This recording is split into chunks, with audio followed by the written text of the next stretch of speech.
What did you draw up on that inbounds? I guess with about 8 seconds to go in regulation. What did you think of Jalen's ability to concentrate there and knock down that shot? Yeah, it's good, well executed play by the guys. Just create kind of indecision. Knew they were maintaining, and I thought D. White set a great screen. I thought Jalen had great balance and great pass, great shot. So it was just well executed play by the guys. Good situational awareness, situational execution. Joe, did you just comment on Drew Holiday's 48 minutes tonight? Yeah, again. Drew's the kind of guy, first of all, credit to him and D. White getting all defensive team, but he's the kind of guy that's going to impact the game different ways every night. Tonight it was his scoring, his playmaking, and his defense, a well-rounded game by him. And I thought he, just his poise and his demeanor throughout the game was, instrumental for us. Joe, just your thoughts on the quality of the basketball game and your takeaways from what you saw guys competing? Nothing other than what I expected. Two high-level teams. Competing for a great opportunity, and so I expect all the games to be like that, and it's going to be more of that. And I thought both teams competed at a high level, and for us, I thought our guys, obviously we weren't perfect, we can get better, but I thought we maintained a level of poise, a level of mental toughness to just continue to work through some of the mistakes. And that's the bind that they put you in because of the way they play. So we handled it well, and we got to get better.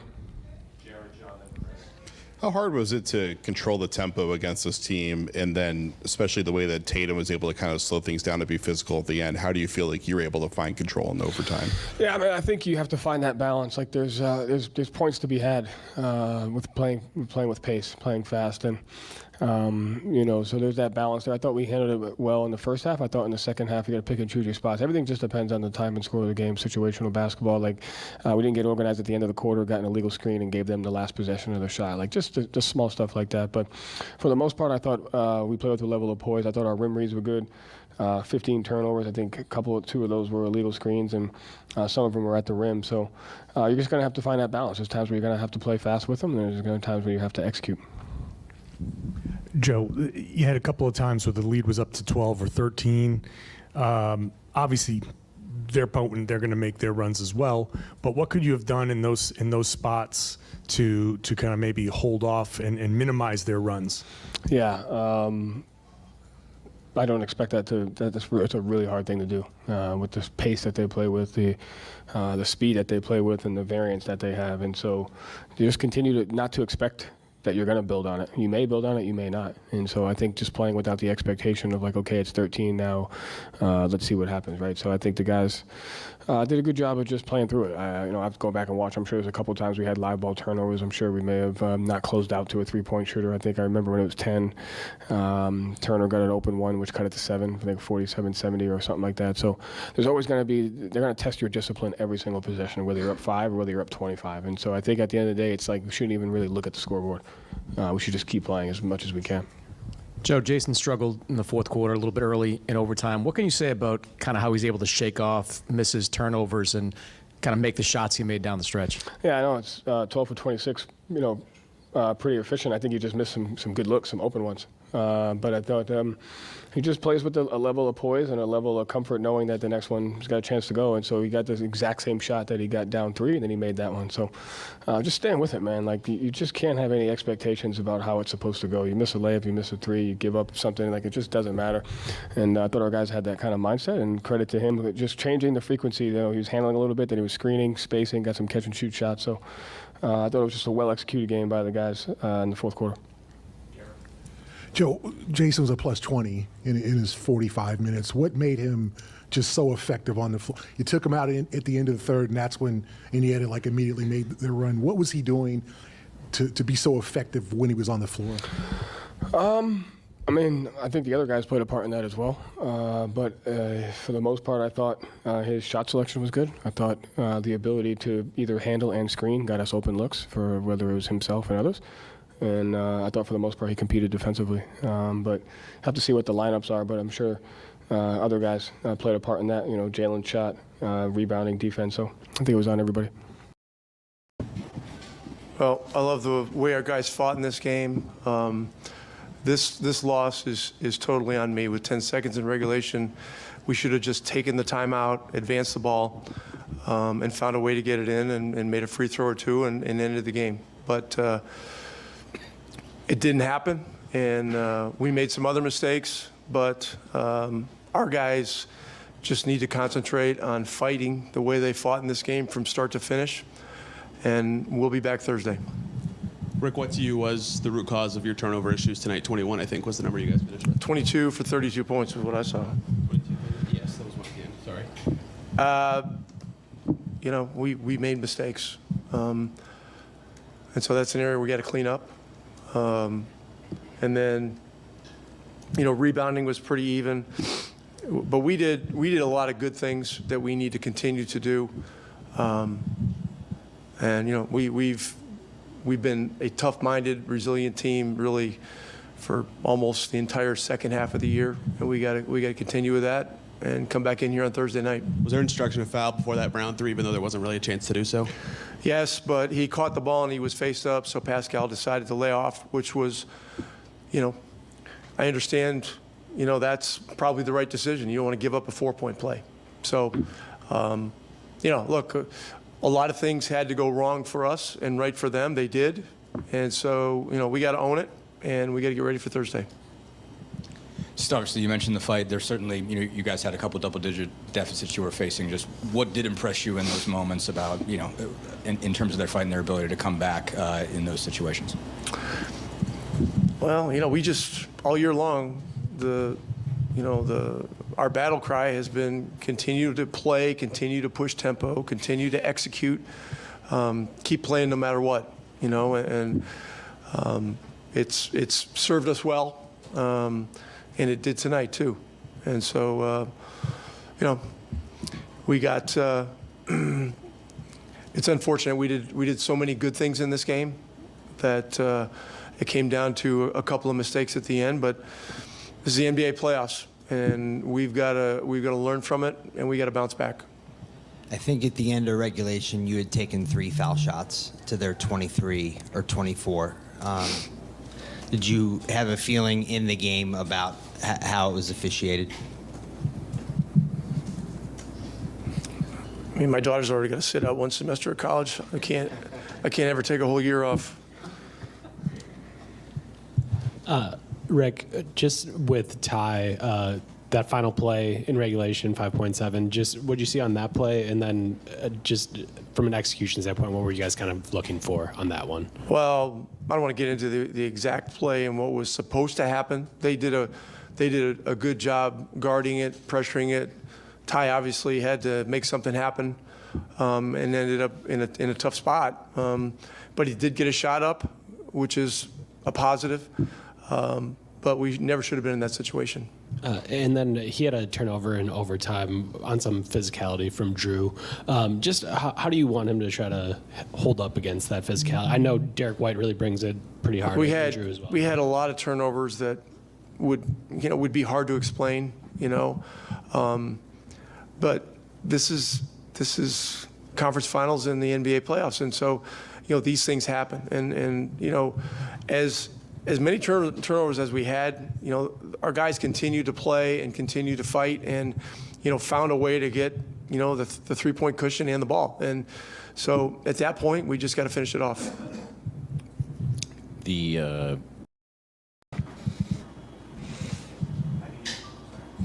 Ty, can you just take us kind of through the final minute of the game and what you feel like went wrong for you guys at the end of regulation?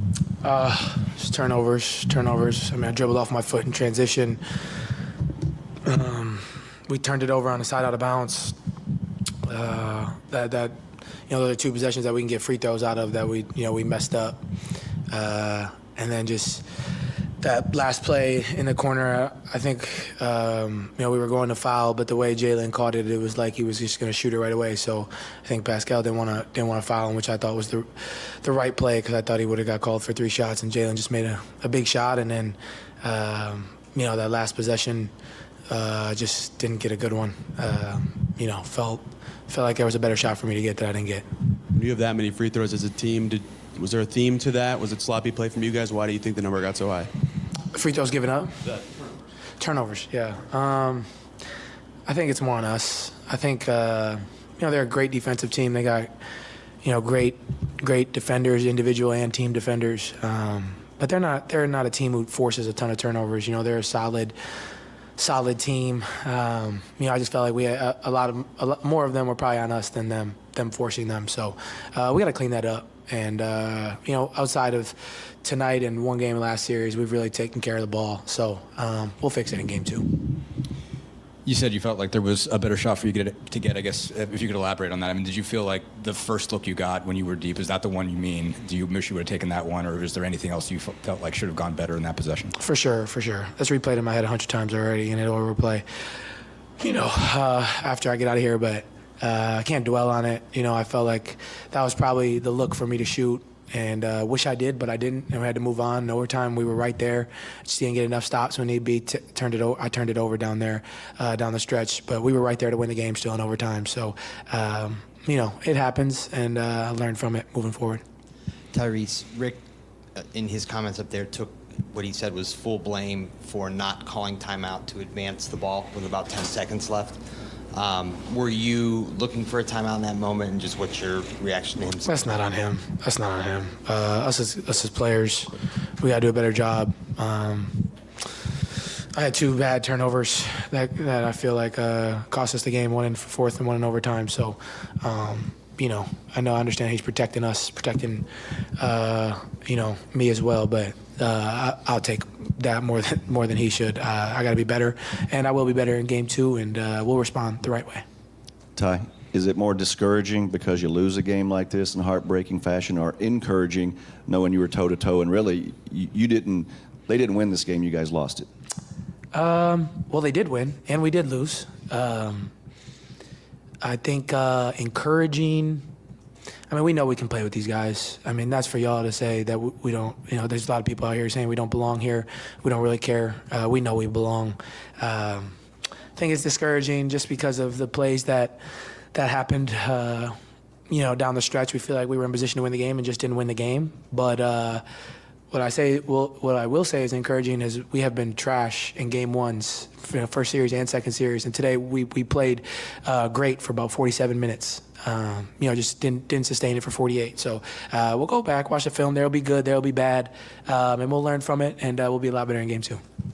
Ty, sorry to harp on the turnovers, but the one that you bounced off your foot, what were you looking for on that play? Or did you just kind of lose it? Which one?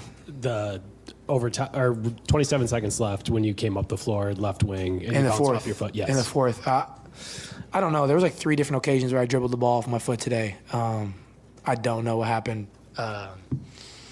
Yeah, it's frustrating because that's not something that happens normally for me. But nobody forced it. I just dribbled the ball off my foot. So frustrating, to say the least. But I'll learn from it, and I'll be better in game 2. And then the one on the left wing with Holiday in overtime. Just what have you seen from the physical? Obviously, Drew's a very physical defender. What did you kind of see from him in game 1? How you need to attack it, or what you can do with that going forward? Yeah, I mean, he's the best defender in the NBA. He has been for a long time. I was trying to get him as far to the left wing as I could so I could come downhill to my right. And I had to spin to set it up, and I just dribbled it off my foot. So it's unfortunate. It's frustrating for sure, but it happens. We make mistakes. We're human. And I'll learn from it, and I'll be better in game 2. Did you? Okay, Angela. Hey, Ty. Aaron was pretty vocal walking off the court, few expletives. Everybody else was silent. How much does this one really sting, though, for this team? And how much anger do you guys have with how it ended? Yeah, it's frustrating. I mean, of course it's frustrating. Like, we felt like we were in position to win the game, but you can't dwell on it,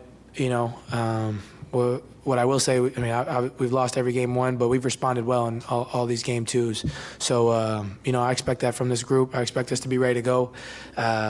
And yeah, I mean, we're all human. Like, we're supposed to be frustrated right now, but you can't dwell on it. Like, be mad about it, But once you shower, get it off. Be ready to watch film tonight and tomorrow morning, and it's a new day tomorrow. And at the end of the day, if we won tonight, we weren't winning the series automatically anyway. So we understand there's still a lot more work to do, and we'll respond the right way. Thank you, Ty. All right. What a crazy game. To give you an idea, I was just browsing around, just looked up YouTube to see how many post games there are. I think all of them feature the word choke. So to give you an idea visually of just why I'm saying choke, and this is not to hate on anything or whatever, this legit is a choke job of epic proportions and something that should be studied by scientists years from now. To give you an idea of the win probability, so earlier in the interview there was alluded to the period of time when Jason Tatum kind of went out of the game, and that was like right around there in the third quarter. And you know, like right there, you started to see like momentum start to shift. To give you an idea of just how much this was in favor of the Pacers, they pretty much had this game consistently for the last 5 games until the final buzzer. It was like right through to the end, this was their game. They had it. There were a lot of self-inflicted errors, and it is really strange to see Tyrese Halliburton, of all players, committing turnovers like this, because this is a guy who is very, very, very good with basketball. This is a guy who's had 15 assists with 0 turnovers in a game. His pressure level is different, though. I want to say that I haven't seen a lot of games in NBA history where both teams lost. This is a game where both teams lost. I'll tell you why I say that. Number one, there's an element of surprise that a lot of teams get to pull on the Boston Celtics. And then the Boston Celtics get really frustrated. I think the Boston Celtics will have one letdown game every single series without fail. It's like a team that is incapable of sweeping their opponents. Is it because of shooting variance and how many jump shots they take? Possibly. Is it because they are missing a very integral part of their interior defense? They have nothing even remotely close to shore that up in Kristaps Porzingis.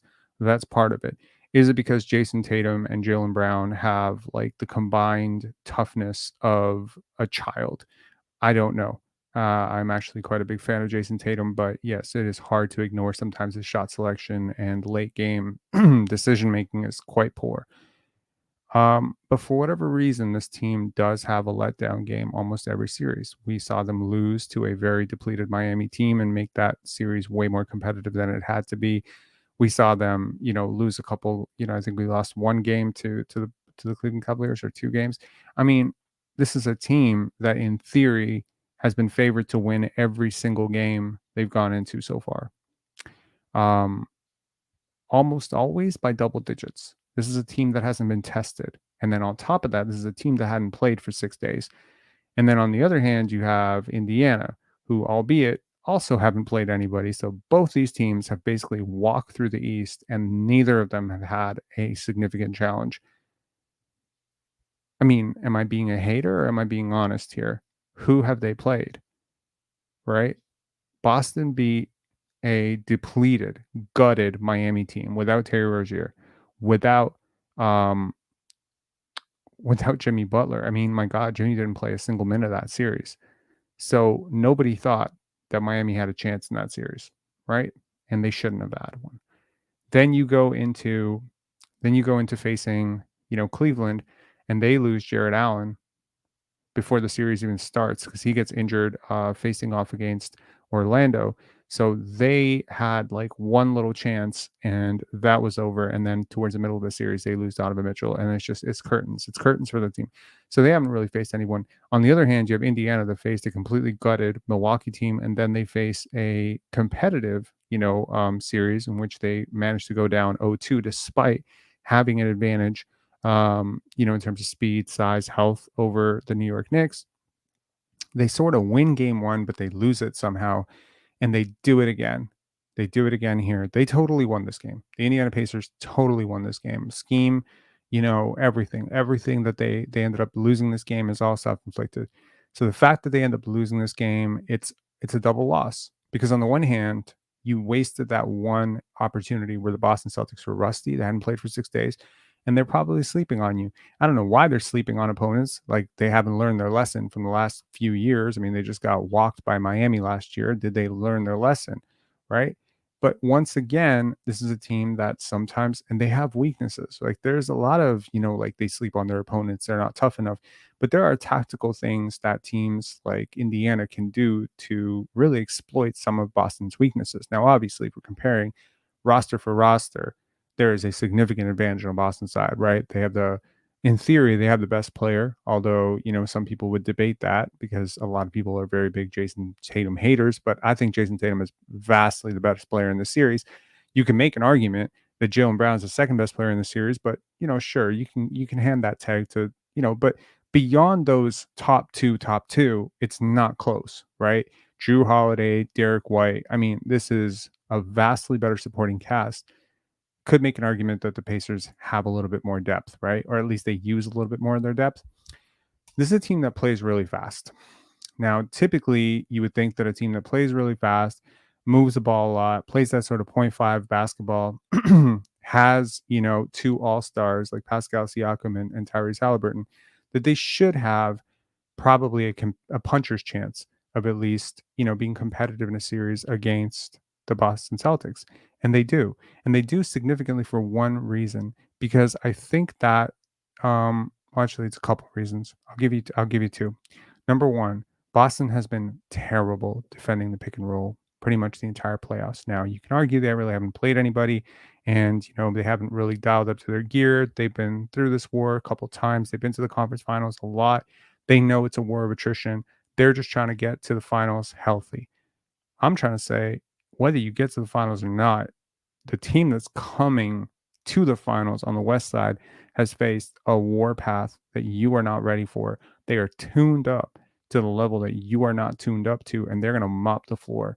And I'm telling you, if this Boston team ends up going against Dallas in the finals, now I'm not saying Dallas is going to win the West, and we'll see what happens on that side.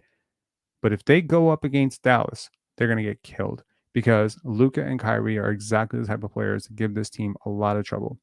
There's a saving grace for the Boston Celtics. It's Jason Tatum on defense. He cleans up so much, right? He cleans up the glass. He's a versatile defender. He's like covering space. He's switchable. He's incredibly unique athlete in his ability to cover space. But then they have weaknesses like Al Horford in space, right? Al Horford is a drop. Perfectly fine, right? Al Horford in a series against the Toronto Raptors where he has to guard Jakob Poeltl, he's great. He's going to be great in that series. Not a big rim protector, but he's a sufficient enough post player and a post defender that he's going to give that type of matchups a lot of worries. But Al Horford, when Pascal Siakam and Miles Turner, two guys who are a little bit quicker, a little bit more athletic, Miles Turner, who's like shooting 46, 47% from three, this is going to put Al Horford on an island, and he's 37 years old, and this is going to create an opening. And it's going to create those openings for switches for a guy like Tyrese Halliburton, who is capable of hitting some deep threes, switches for a guy like TJ McConnell, who is fully capable of getting into the paint past Al Horford. So it's going to put pressure on defenders to help Al. And if that defender is Drew Holiday, you're going to get that help. And if that defender is Jason Tatum, you're going to get that help. And if that defender is Derek White, you're going to get that help. But if that defender is Peyton Pritchard or Luke Cornett or Jaylen Brown sometimes when he's not super interested or engaged and not really ready, then you're going to find openings galore. I think the Boston Celtics just had a terrible game. I think they played awfully. If you want to look at just like who did what, I mean, Jason Tatum had a pretty poor shooting night. I think when he attacked the rim, he was great. But man, 12 for 26. Who's guarding you, bro? Al Horford goes 5 for 15, including 3 for 12 from three. He's not that type of shooter, but they're leaving him open and they're just taking him. And, I didn't think Drew Holiday had this great a game, but looking at the box score, you're like, holy shit, he played 48 minutes and went 10 for 16. I'm surprised they're not picking on Tyrese Halliburton more than they are.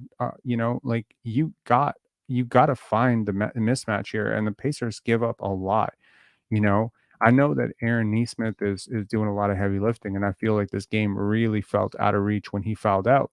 But Andrew Nembhard, if you can switch Jason Tatum onto Andrew Nembhard, that's barbecue chicken, right? Anyone who's got Tyrese Halliburton's got to attack him. Pascal Siakam on the switches and the screen navigation, he gets lost so hard, bro. I'll take a look at this. Just take a look at this entire play as it developed, right? So this was the inbound play. This is Indiana, the big, oh my God, what do you do in this situation? Do you foul? Do you not foul? Do you risk fouling away from the ball or an and one or something stupid? Or do you just play him straight up? And I don't know what Rick Carlisle wanted to do, but clearly they didn't execute, because here Jaylen Brown at the top of your screen, he's gonna navigate around a screen and he gets wide open. So he just curls around, takes a Derek White screen. Pascal Siakam gets a little bit lost. He doesn't fight hard enough over that screen. And it's like, on the one hand, it's like, it's a good play by Joe Mazzulla, so give him credit there. But you could have gone for a switch here, right? You could have communicated that. And if you're Siakam, you got to communicate that's a switch, right? But they don't switch. He tries to fight over it. And then boom, he ends up in this very precarious situation where he's closing out totally out of control. And then, thank God for Pascal Siakam and the Indiana Pacers that they don't call an and one on that, because in my opinion, I don't hear anyone else say this, I don't feel like he gave him landing space, bro. Like, you can't just go up under a player when they're taking a jump shot. Jump shooter is supposed to be protected. And if you watch that play, he didn't have a place to land, right? He was right under him. So, kudos to Pascal Siakam for not like reaching in, because he could have had the exact same situation that we had the other day with Shai Gilgeous-Alexander, where it's the exact same play, almost the exact same play. Corner shooter gets open, defender recovers late. Does he swipe down? Does he foul? Whatever. You could say, maybe Pascal Siakam should have put his arms up, but he was just so far into Jaylen Brown's body that I think at that point, he's just trying to avoid the foul, right? Now, at that point, you do end up giving Jaylen Brown a completely open shot, right? If you really think about it, you don't put a hand up on a shooter. His eyes are unobstructed. His release is unobstructed. And you're just a guy who's there. You might as well be me. You know what I mean? Like, you might as well be me at my height trying to put a hand up. Like, it's nothing. So Jaylen Brown, kudos to him. He makes a shot. It should have never come down to that. It should have never come down to that. I think the Celtics had a lot of self-implosion here. They did everything possible to give this game away. Everything possible. Turnovers, stupid shots, dumb fouls, poor communication on switches. Man, the Celtics were bad at that, man. All night, they were just getting blitzed on these switches. And I got to tell you, like, I mean, at one point, I really thought, I'm like, oh my God, Indiana is really going to steal this game. Was not to be, because then you have lazy closeouts, you have turnovers, you have missed shots, you have early shots, you have a comedy of errors by the Boston Celtics, by both teams.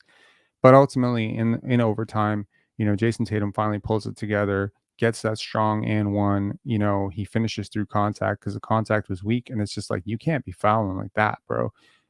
I do think Pascal Siakam flopped on that Al Horford, box out thing. I'm surprised that didn't get overturned, but I mean, whatever. At this point, it's like everyone's fouling everybody at this point. They showed the replay. There were 3 different fouls on that play, and it's like, at this point, like, who's fouling who? You're not calling it tight. A lot of people are going to point to the free throw differential. I get it. Home team got the whistle, right? But I don't think Indiana was particularly assertive tonight. Let's take a look at who did what. Pascal Siakam finishes with 24 points on 12 for 23 shooting, 0 free throws, 12 rebounds, 7 assists. You could argue, I think he had 5 assists in the first half. You could argue that he almost had a triple-double. So it's not his fault that they lost this game. I say defensively, he made a lot of mistakes. A lot of mistakes defensively. Offensively, he kept him in it. Some really tough shots. A lot of easy shots, too. A lot of, shots that he didn't have to generate and work too hard. But hey, that's called being a smart basketball player, being in the right place to receive those sort of Aaron Gordon dump-off passes. Then you had Aaron Nesmith, who shot 50%, didn't make too many threes. You had Miles Turner, who continues his heater off for 3, 23 points, 10 rebounds, just a very egalitarian sort of offensive flow. Obi Toppin got loose for 15 points, including a big breakaway dunk. Then you had TJ McConnell with 13 points on an efficient 6 for 11 shooting. From the Boston Celtics side, not so much coming off the bench, right? Peyton Pritchard did get, he got a couple of threes, and he took a really wild 30-footer that I did not approve of, but c'est la vie. Sam Hauser, who was on my Raptors target list, is really kind of playing himself out of, big time money this summer. Like, he was much better throughout the year. But during the playoffs, they've kind of just not played him very much. And, it's understandable. They have a slew of perimeter players. And with Kristaps Porzingis out, maybe it changes some things rotation-wise. But, Peyton Pritchard is getting those minutes off the bench. But, Boston is like, you want to complain about Thibodeau, like, shit, I know they went into overtime, but every single Boston Celtics starter is over 40 minutes, including 37-year-old Al Horford, who was not particularly effective tonight. But it's like, honestly, where do you go if you're them? Like, do you go to Luke Cornett? Like, what are you supposed to do here? Like, I think the Celtics are a very top-heavy team. A lot of talent was gutted out to get Drew Holiday and Derek White, and they're great. They're great players. But this is a team that last year got like very valuable contributions off the bench from guys like Grant Williams, and they just don't have that guy this year, unless you count in Peyton Pritchard or the occasional hot, 10, 12-point game from Luke Cornett, or, the occasional three-pointer game from Sam Hauser. Like, you're just not getting it, and the rest of these guys are straight up scrubs. Like, I'm not even trying to be rude. Svi Mihailuk, love that guy. O'Shea Brissett, Canadian boy. But, like, you got G Leaguers on the rest of your roster. So if one of your starters goes down, like, you are hanging on, man. You are hanging on.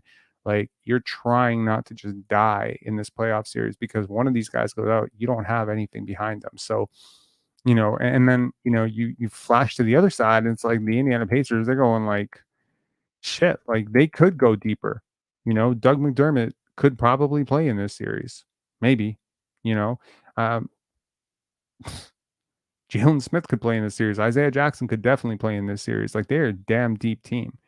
I'm not even seeing Jarris Walker. Oh, he's right there. DMPCD. He could play in this series. Shit. Like, they got depth. Like, Indiana's got depth. And that's, I guess, what happens when, and it's crazy. They traded 2-3 players to get Pascal Siakam. Like, this is a team that really structured the end of their roster really well and promoted well from within, and has smartly developed their draft picks, second round picks, etc., like Ben Shepherd and Andrew Nemhard. Like, this is what happens when you hit on your draft picks for a little bit. You know what I mean? Like, you'll see it next year too. Like, Jarris Walker is gonna be great. So I think the reason I say that both teams lost here is because ultimately, like, you have this element of surprise, and now when you're going into the film session tomorrow, if you're Joe Mazzulla, like, you are straight up saying, like, guys, we lost this game. Like, we straight up, like, we're trash. Like, we played horribly. We need to work on this. And you know when you're lucky, when you escaped. The Celtics would be lying to themselves if they walked away from this game feeling proud of the, execution and the effort that they put up tonight. I do think Jason Tatum settled for way too many jump shots. I think, like, if he wants to bully ball, if he wants to, like, really draw a couple of defenders, there were, like, some really, really shit turnovers from him as well. Most egregious was that backcourt turnover, or is it backcourt? It was like right over the half court line when he just like gave up, like, and then I think Tyrese Halliburton goes the other way. It's just it's frustrating. He and Jaylen Brown combined for 7 turnovers, and Drew Holiday adds another 4. So you get the Celtics to cough the ball up, like, Celtics to cough the ball up 14 times, and then you yourself somehow cough the ball up 21 times. Like, I don't think the Celtics are going to, like, the Celtics do have a tendency to do this once in a while, but you can't be this bad. Like the Indiana Pacers having 21 turnovers. If you told me before the game that had happened, I'd be like, who died? You know what I mean? Like, that should never happen. So, I don't know.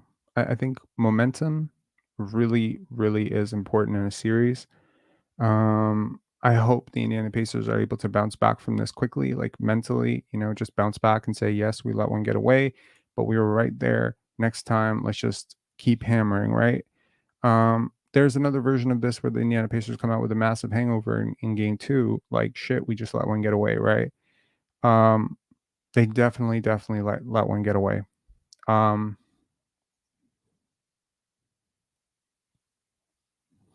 MacMon saying, if you think Tatum played bad and took too many jump shots or turned the ball over a lot, you haven't watched Tatum. This is who he is. Yeah, I'm aware that this is who he is, that he's a pull-up jump shooter that isn't overly, efficient shooting pull-up jumpers. I also think he's one of the best defenders, at the wing position, and I think he's really underrated as a passer. This is not a great Jason Tatum game. So you can say this is who he is. Tatum is 25th in the league for most turnovers. Yeah, tell me the guys who are above him. I dare you. I guarantee you there's some really good players up there. High turnovers is not always like the worst thing in the world. He handles the ball a lot. Crip. Tatum winning finals MVP going to make me sick. There are probably more important things to worry about in life, my guy. Scott plays 2K saying, yes, one of his biggest criticisms that he settled for jumpers too often. Jason saying Tyrese choked the game. Yeah, I mean, look, man, there's a lot of errors, right? There's a lot of errors. Let's not even prod too deeply into Pascal Siakam's, rotations and defense sometimes. Like, dude, the way this guy gets hung up on screens and just like he has like this insane ability, Siakam does, which is almost identical to Jason Tatum. Like they're physically very close players. Of course, like Tatum applies himself defensively and intelligently, guards his man and guards, plays team defense and rebounds and boxes out and does all that little stuff that I wished Siakam would do. But man, you could argue Siakam has athletic advantages over Jason Tatum. You could really make that argument and not look stupid. But he'll guard his guy, he'll face guard his guy, he'll stay with him east right, east west. But the minute there's a screen involved, he just dies. Like he will not navigate that screen. He will not go around it. He will not communicate. He will not go, like he just stops. Like I don't know where this comes from, but it happens so often.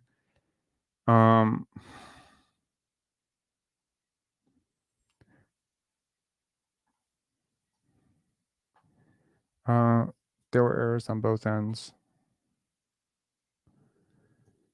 After age 19, Tatum settles that his signature move will be a step back, and he has bulked up for knocking down those long balls. He's not a bad jump shooter necessarily. It's just certain times, he hit a really huge three in overtime. Or was that in the end of the fourth? I think it was overtime. So I mean, but both he and Jaylen Brown both have like these very immature moments on offense where they can get a little too tunnel visiony and they can go away from the offense. I think more so Jaylen Brown than Jason Tatum actually at this point. And then with Tatum, it's this reluctance to force the defense to go into rotation, right? It's timing sometimes, those passes going a little too early or going a little too late, getting into congestion, etc. Like I've never found him to be an elite or gifted playmaker. But he has gotten better steadily over time. I don't know. Like, I mean, to those of us who maybe held out hope that he would one day ascend to the same class of player as Luka, I don't think that day is going to come. I don't think that day is ever going to come. Teacher Mike saying missed opportunity for Indy. Hell yeah, man. Like I think again, like you were riding a high, you were tuned up, you were riding the momentum of being in New York. This team's been sitting around for 6 days. They have a tendency to kind of sleep on their opponent. They might have been a little bit rusty. They might not have known if you had it in you. You just played a super long series too, so you might be a little bit gassed. They might be expecting like, let's just see. And also the Celtics have been pretty great on the road. So it's not like you're enjoying some great home court advantage of like, oh yeah, when we go to Indy, we'll beat the crap out of them. It's not going to be like that, right? I believe New York won a game in Indiana, if I'm not mistaken. Did they? Or did both teams win all their home games? I can't remember that series right now. So I mean, we got a game every single other night. Tomorrow we get Dallas, Minnesota. I'm inclined to say I think Minnesota ekes that out just based on matchups and stuff. But I wonder if Dallas has a rabbit up their hat, or a rabbit in their hat, because I do think, again, like it's really hard to pick against Minnesota because it feels like they just dethroned the champions, right? On the other hand, there is this sort of traditional wisdom that says the team with the best player wins. Now we just saw the team with the best player lose, so it's very, very easy to kind of throw the baby out with the bathwater, but the trend has technically held true every single series. When you consider health into it, right? So unless you're willing to argue that Luka's injury makes him so hobbled that Anthony Edwards is literally a better player than him, I think it's really, really hard to pick. It's really hard to pick the Timberwolves in that series, although Vegas is technically favoring the Timberwolves in that series. It is important to realize also that winning game one on the road was the Indiana Pacers' best shot of actually winning this series, in my opinion. Every game you lose, I mean, this goes without saying, but this idea this idea that some people have of like, okay, well, you're supposed to win at home and you're supposed to win at home. Well, when you are the 6th seed going up against a significantly better team than you, it's a 1 seed. That game 1 is one of the most pivotal notches in your belt, right? Because now you get home court and now the pressure shifts to the other team. Now the pressure is completely on you. You have to eke out like 1 win you're not supposed to get in the next 3, which means technically you have to win 2 of the next 3 in order to kind of keep alive in this series. And I don't think Indiana has it in them to win 2 of the next 3 against a team that's this much better than them. So most likely what's going to happen is either Indiana somehow steals game 2 and then Boston kills them in Indiana in 3-4. Or most likely what's going to happen is Boston wins game 2 and then they split in Indiana, right? And then you're 3-1 and then you got the whole, does it go to 6 or does it die in 5?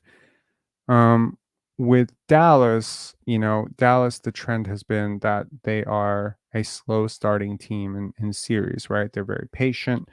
I believe Luka has a pretty horrible, if not abysmal, track record in game 1s. I think he's lost all but like 1 or 2 game 1s in his entire life. Like he just really a slow starter, but he responds well. It tends to be the case for really smart players as they go deeper in a series, they figure teams out. So yeah, I mean, you could see that situation. Zigsaw Puzzle saying I can see Dallas splitting the first 2 games. Yeah, I could see the same thing. I can see Dallas totally, mopping the floor. With the I could see Minnesota mopping the floor with Dallas because they obviously take this team seriously. Like they respect Kyrie, they respect Luka. There are a lot of people who maybe didn't pick them to be there, but picked Dallas to be there. But it is worth noting this is the first time that the Minnesota Timberwolves, this version of the Minnesota Timberwolves, are entering into a series as the significant overdogs, whatever you call the favorites. They are favorites in this series. And while you could argue that they entered the first series as favorites, I think a lot of people picked the Suns. I think most people are picking Minnesota right now. And I think that pressure might, let's see. Let's see what happens with that. Crimson Chin saying, if Jason Tatum keeps playing the way he's playing during the regulation of game 1, this might be a long series. I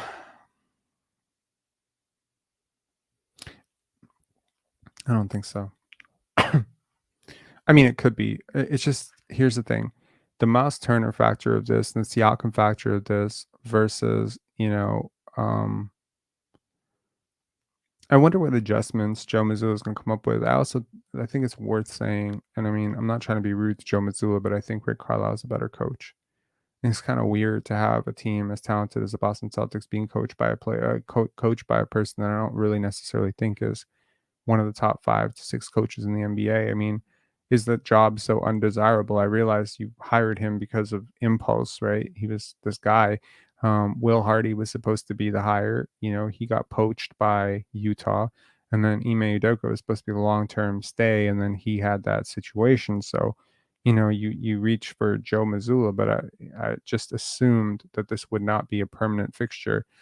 Some of his comments have been, a little bit bizarre. Some of the things that he said, but frankly, I had a lot of disagreements with shit that Rick Carlisle said as well. And kudos to Tyrese Halliburton for taking onus that saying, hey, like it's not coach's fault. It's our fault. We should have done better, et cetera, et cetera. So that is good. Let's go to another post game. Let's see. Jalen Brown. So we got JB. We'll go to another post game. And if you have something to say, definitely call in. We can have one conversation, I think. So give 1 sec here. I mean, I'm curious to hear what he has to say about that 3 that he hit, because Jaylen Brown's actually like really one of those like low-key, one of the most well-spoken dudes in the NBA. Just really love like when he, like how thoroughly he thinks about some of the stuff that he talks about.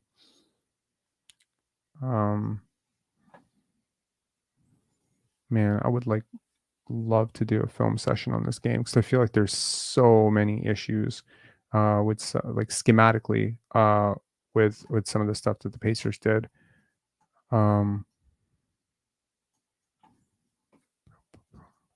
let's go for this.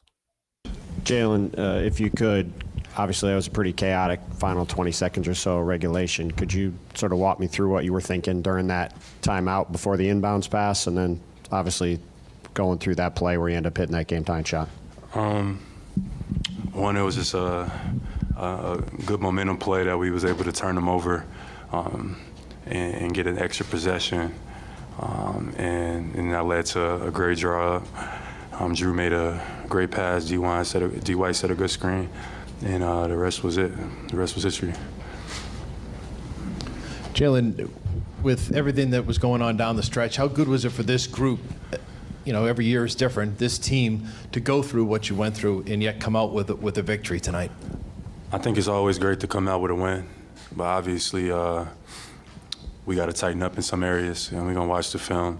I think majority of it was just transition. I think they just, you know, we knew they were going to be fast. It didn't surprise us, but it's one thing watching it on film and then seeing it in person.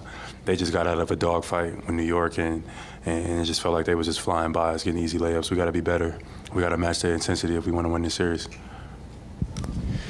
Jalen, you hadn't hit a three in this game until then. Was there ever any doubt in your mind? No, I didn't feel like I took a lot of threes. I only took 4 threes, and you know, for the most part, I was just trying to get to the paint for the most part of the game. But you know, down 3, we needed a big shot and big play to extend the game.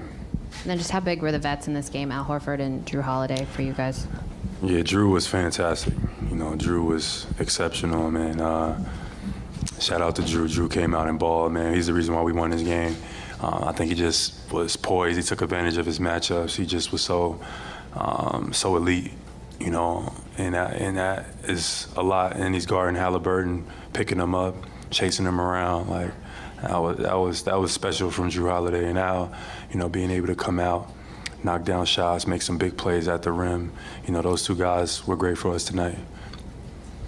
Jalen, obviously, it looked like the game was lost there at the end, and a lot of people in the arena thought so. What does it take for you guys to continue to believe, even with 10 seconds left and you need a three, to go out there and execute and make those plays to win? I mean, welcome to the NBA playoffs.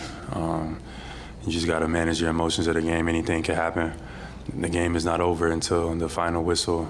The final buzzer sounds, and that was a good example of that. You know, we was able to turn them over a little bit towards the end. One with Halliburton on the sideline, and I was able to get the deflection off of Siakam that just extended the game. And it's not over till it's over. And we found a way to win this game at the very end. When you guys were struggling in the fourth quarter to kind of get back into it and struggling to get stops, was the fact that you hit that shot and you get into the overtime, you still survived? Was that what kind of like got people locked in to execute in the overtime? I guess you could say that. I know that we all was thinking like we got another opportunity here after that big shot. You know, everybody was thinking the game was lost, but when that shot goes in, you know, now we got an opportunity again that gave us a little bit of life. I think that's fair to say. And we found a way to close it. In OT, JT had some big baskets, played well in OT that helped us, you know, push us over the hump. Jalen, over here, on that game-tying shot, was there maybe 1/10 of a second of doubt in your mind that maybe this doesn't work? I've got coverage. Maybe I should kick it out or do something. Or were you committed to the shot? And also, what did you see when you took the shot? Yeah, before the inbound, I was just talking to myself, if I get this shot, it's going in. And I was just telling myself the whole time, if you get it, it's going up and it's going in. And I happened to create some space on that backside, and you know, was able to make a big time play. But we got to be able to move, channel our emotions, move on to the next, and get ready for game 2. Last question.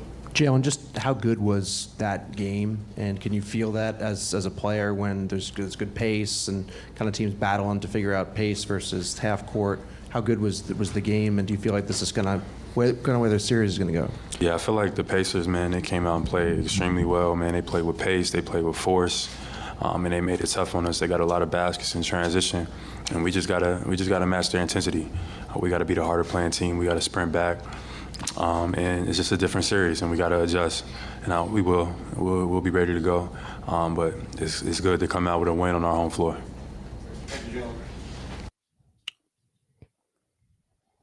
Okay, so this is the first in a really long time. We have not done a Pascal Siakam post game since, I'm pretty sure, since he left. Someone correct me if I'm wrong, but I'm pretty sure the last time we heard Pascal Siakam speak on this channel, he was the Toronto Raptors. So now we see Pascal Siakam with his PS hat as an Indiana Pacer. Let's see what he had to say. Pascal, I guess we'll get the turnover question over first, and what kind of just happened on that inbound play. How much of a grip did you feel like you got on it? Basically, just what transpired there from your eyes? I think it was a tough one. I don't know. I felt like I was grabbed, but then, I felt like I touched it. I didn't know if he touched it. It was just a mess, and at the end, I was just trying to save it. But, yeah, unfortunate play for sure. You didn't want to foul on Jalen when he caught it because you thought it'd be a 4-point play, I presume. Yeah, I thought, as soon as I got to him, I was a little late because of the screen. He was going up, so I didn't want to do it, and then when I was going to do it, it was just a little too late. So yeah, it's just one of those where it's like if you have an opportunity to do it, you do it. But it was just a judgment call. I felt like he was going into this motion, like he had a pump fake. Like I didn't want to, foul then, and it's a tough shot. I was in front of him. Maybe I could have contested it, better, but it was just a tough play. Interesting. Short and sweet and to the point. His post game was a minute long. That can't be right. That can't be the whole thing. Bleacher Report, y'all tripping. Hold on one sec. You had to have more. Nope. Is it more? Yeah, it's 4 minutes long. Hang on one sec. Get the rest of it.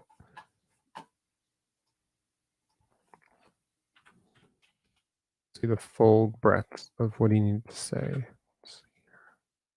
I apologize if some of this is going to be repetitive, but this is the longer version. Bleacher Report has concluded that people do not want to hear entirely what Pascal Siakam had to say, but I don't understand why you would clip it. Here we go. Pascal, I guess we'll get the turnover question over first, and what kind of just happened on that inbound play. I want to do it, and then I felt like he was going to this motion. 23 fouls. How much do you feel like you guys beat yourselves tonight? Obviously a lot of turnovers, unforced turnovers too. And a lot of fouls. So yeah, I think we know we got to do better, and we will be better at that. Especially, because we don't turn the ball over as much. So we got to do better at that as a team.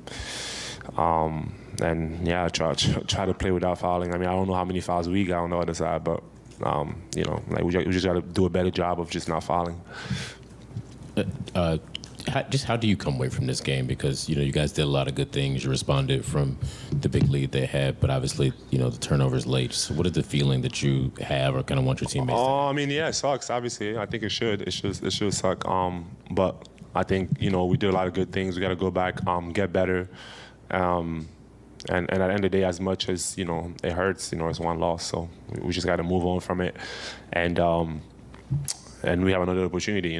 This game is they're getting coming at us fast, and we just got to move on from it. Just at the end of the day, it's one loss, and keep our heads up and just correct some of the things that we didn't do well, and trying to continue to get better. And we think it's going to be a long series. So yeah, just have that mindset. I guess to kind of stick with that theme, what do you feel like you guys did particularly well when you were able to stop their runs? Or able to respond. Certainly, you were down 12-0 out of the gate and managed to make that up. Same deal in the third quarter. What did you guys do well in those periods? Playing on our pace. playing fast and sharing the ball. That's something that we got to continue to do. Yeah, just being us. Like at the end of the day, like I just feel like when we us and we play at our pace, it's hard to defend. And obviously they're gonna go on runs. They're a really good team, but we just gotta sustain those and just continue to play and do us. I wanted to ask you about Tyrese. He was shooting it with confidence. I feel like from three and stuff, just in general today. Just how did you, what you see from him just out in the court, and how did he kind of help set the tone for you guys when you guys? Yeah, he's the heart of our team. Like setting the pace up, setting us up for just the way we play, and he has great vision. Obviously, we know what he can do as a shooter, but yeah, like he's the engine for us, and he gets us going. And yeah, like we're gonna need him to continue to be him, and we just got to play off of him. Pascal, what did you see from their defense? Looked like they went to zone at one point for a little bit, and up the pressure in the second half. What did they kind of do that led to some of the droughts you guys had? I mean they're a good defensive team. The number one seed. We know that they're gonna put a lot of pressure, a lot of switching, but like I just think that like as long as we continue to do us, like we'll be fine. All right. No comment. I got no comments. He's been shooting pretty poorly from three, and I think that is, a point of weakness for their offense, because obviously he is, the Indiana Pacers' entire pace and space shit works partially because of the elite spacing that they have, and that comes from the shooters and the movement and the smart off-ball cutting and all that stuff.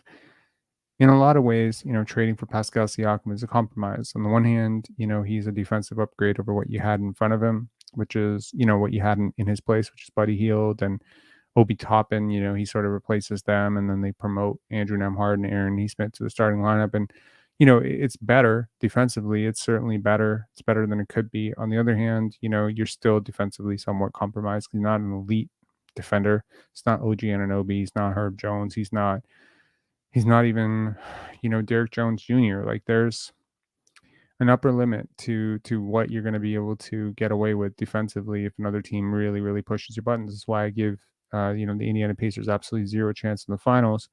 But they have a puncher's chance in this series largely because of the team they're playing up against. I think partially, Boston is known to go through slumps, and they're known to continue to try to shoot through them. Cold shooting nights have been equaled losses for them. And we saw, the role that shooting variance can really, again, it's a sort of a weird thing, right? So we talk a lot about that Denver game 7, right? That happened where it seemed like Denver just completely stopped scoring. It was like a 60-30, 60-26 type of run to end the game for the Wolves. And you ask yourself, like, why could Denver not score? When we look at open 3-point percentage, regular season versus playoffs, why does it always dip? Why do contested 3-point percentages dip? Partially it's because your legs are more tired, right? Now, we're going to see this more and more. We're going towards teams that are more skilled, take a lot more threes, but the longer the shot, the more your legs have to be actively involved in it. And so, we saw Jokic go like 0 for 7 from 3 before you hit a couple. And it's like, okay, the high minutes toll, right? We saw Josh Hart like really go cold, right? We were seeing this. We're seeing this a lot. So the Celtics, if they were to face a team that doesn't put a lot of pressure on them to move around, navigate screens, play up and down, they're going to be able to rest their legs a little bit. And because they're such a jump shot heavy team, that's probably going to work in their favor. But a team like the Indiana Pacers, who run you up and down the floor and can run you off the floor, frankly, if you're not willing to keep up with them, you're going to continue shooting jump shots against this team as the game goes on and on and on. There's going to be a knockout blow every single time in the third quarter where your legs get tired. And because they are more accustomed to playing at that pace anyway, their legs are not going to get tired. They're also going a little bit deeper into their bench. They're limiting their minutes a little bit better. They're organizing rest a little bit better. They're used to this. They're used to this pace. You're not, right? So it's shocking to me, when teams try to play at their pace. It's actually not to your service at all. It's absolutely to your service to make them go half court, where a lot of their deficiencies are going to be more magnified. But if you try to run with the Indiana Pacers, you will lose basketball games, right? And I think it's weird because the Celtics are not a fast team necessarily. They're a jump shooting team, but they're not a fast team. They don't play overly fast. And the Pacers are like number one in the league in terms of just generating massive amounts of offense, and efficient offense, frankly, very efficient. Their spacing is elite. Their movement is great. It's just their defense and their rebounding that's been so compromised. And with Al Horford, frankly, just not some elite, rim crashing offensive rebounder, you're sort of sparing them, right? So while on the one hand, in a vacuum, right, the Indiana Pacers are a significantly worse team in this series. There is a world in which the Indiana Pacers are a team like the Boston Celtics' worst nightmare too, right? Because they have bigs that are skilled and can put you in rotation. Like Pascal Siakam can dribble ISO and create shots, and Miles Turner can stretch the defense out to 26, 27 feet. Somewhat limits Al Horford's ability to just sort of camp back in the lane and go deep drop.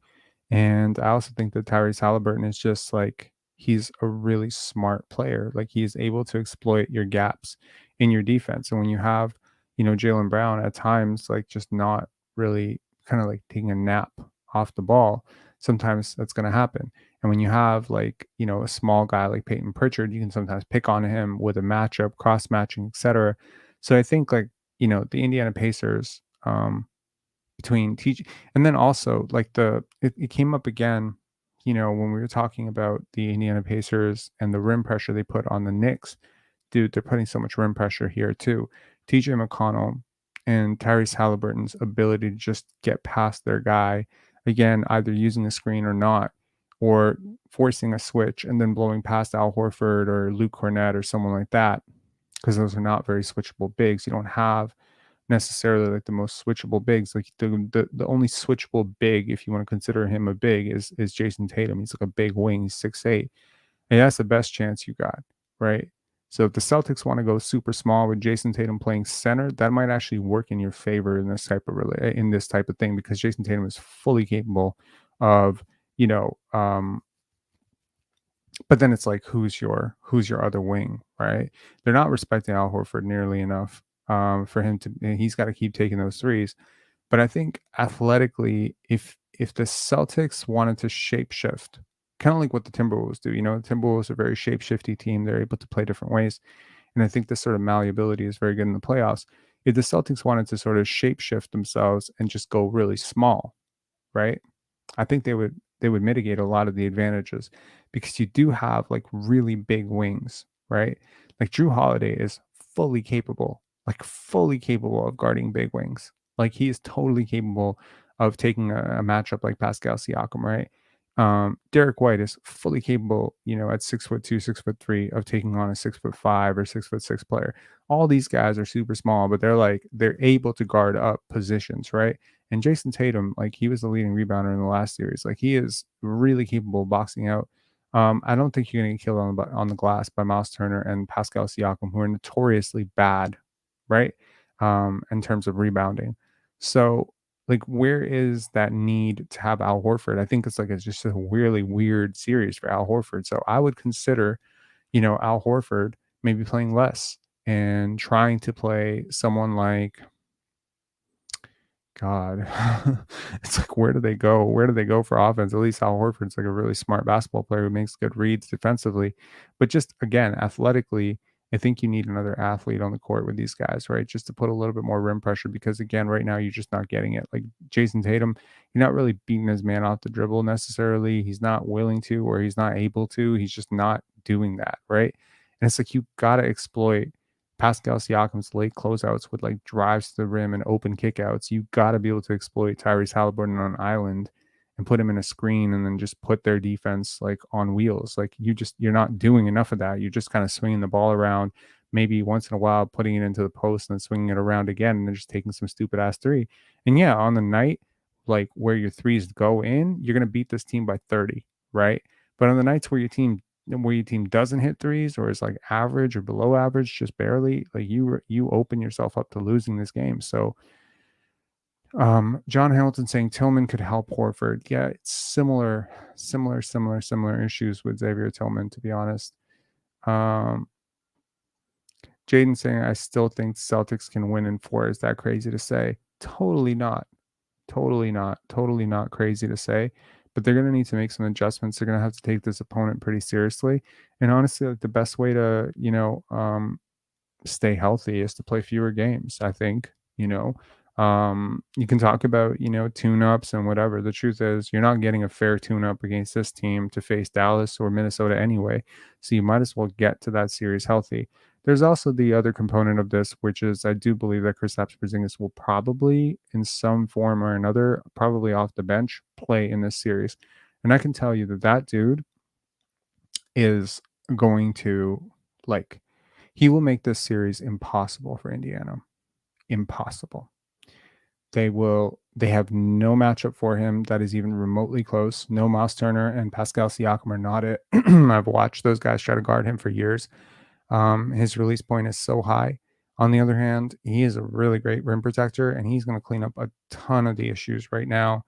With Pacers guards getting into the paint, and if he's healthy, and he is, and also on the other hand, like he's a massive upgrade as a shooter over Al Horford. So you're going to have like another weapon out there, and that's just going to unlock the whole thing, right? This Celtics team, when healthy, like we don't give enough credit, I don't think, to the Celtics in terms of what they're playing without, right? Kristaps Porzingis in another world is their second best player.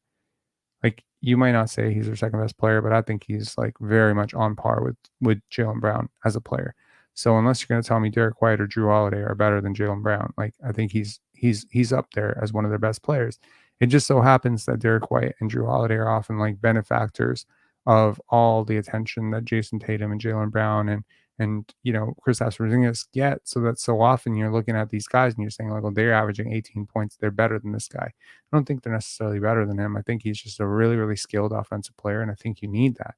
And also, very, very important thing, it pushes everyone down a peg in the rotation. Like that's so important. Like the lineups you're capable of running with Peyton Pritchard and Sam Hauser, etc., and then like putting Kristaps Porzingis out there. It's like a completely different style of basketball that you just don't have available to you right now. And by the way, it's a style of basketball that the Indiana Pacers are not equipped to deal with. So, Obi Toppin, Miles Turner, Pascal Siakam, these are all guys who, they're vulnerable in certain situations defensively. Like for everything Miles Turner does well defensively, he also has weaknesses defensively, right? And I think that Kristaps Porzingis would be like a really good player to exploit some of those weaknesses. So, MacMan, can Porzingis play in a fast-paced game even when healthy? Well, as a stretch big and a drop big, his court coverage would basically be paint to key, paint to key, paint to key. He's not necessarily having to cover the entire court, so he would be a trailing big in transition. So he's fully capable of doing that. He's not capable of leading the break. He's probably not going to be the first big down the court. He's not Pascal Siakam, but as a trailer, he is, really, really dangerous. And his threat as a trailing big will force the big to come out, which is Miles Turner, which opens up the driving angles for Drew Holiday, Derek White, Jaylen Brown, and Jason Tatum. So that threat to pull him out, because when Miles Turner goes to the bench, who is your shot blocker? Obi Toppin's not a shot blocker. Pascal Siakam not a shot blocker. Neither one of those guys protect the rim at all. So I think you just have like a better chance once Kristaps Porzingis comes back. I'm not saying like, right now that, the Celtics need Kristaps Porzingis to come back. I'm just saying if he comes back and he's healthy, this is curtains on the series. As it stands right now, I would say the Celtics are 95% likely to win this series. Right? So that's where it stands. All right, y'all. I'll talk to you later. Have a great one. No callers tonight. A lot of post-game stuff. Hope you got something out of this. Please hit subscribe, like, and all that good stuff. We did cross 10,000 subscribers. That's big shit. Yeah, and we'll do some Raptors content, some, couple of Raptors videos this week for sure. There's a video I definitely want to do on RJ Barrett and, talking about some of his holes and, good things and bad things about, RJ Barrett. Especially when we're talking about rim pressure, like we're talking rim pressure. Lions production. Hey Rob, I was wondering if you had a chance to consent in document for my school project on pen dance. Thanks. Hey man, thanks for that. Yeah, for sure. I will send that over. I apologize. You said no rush, so I did not know. Is there a timeline on that? Can you let me know? Is there a timeline on that? It's just an e-signature, and I saw the thing, and I just haven't responded to it. My bad. Luca Magic later tonight. Sure. Yeah, for sure. Hey, thanks a lot, man. I appreciate that. May 23rd. Shit, that's like tomorrow. That is tomorrow. Okay, I'll do it right now. Hey, thanks a lot for that. Appreciate it. I was actually like thinking to myself, like, a couple of our reels are really blowing up in terms of money, and like reels don't pay that much in terms of ad revenue. They pay like a tenth of what videos pay, but they are like massively way more viral potential. But I was also thinking to myself, like, shit, this is a Raptors channel. I'm going, and getting like 100,000, 200,000, 500,000, views on a Nikola Jokic or Oklahoma City Thunder reel might kind of oversaturate the subscriber base, who are typically going to be here for Raptor stuff next year. So that's going to be interesting. But yeah, so definitely need to get more Raptors content up. So making sure that we're flooding in equal parts Raptors subscribers and stuff. So yeah. Yeah. All right. Talk to y'all later. Have a great one. Have a great night. And thanks a lot for the 2 super chats. Really appreciate it, guys. Cheers.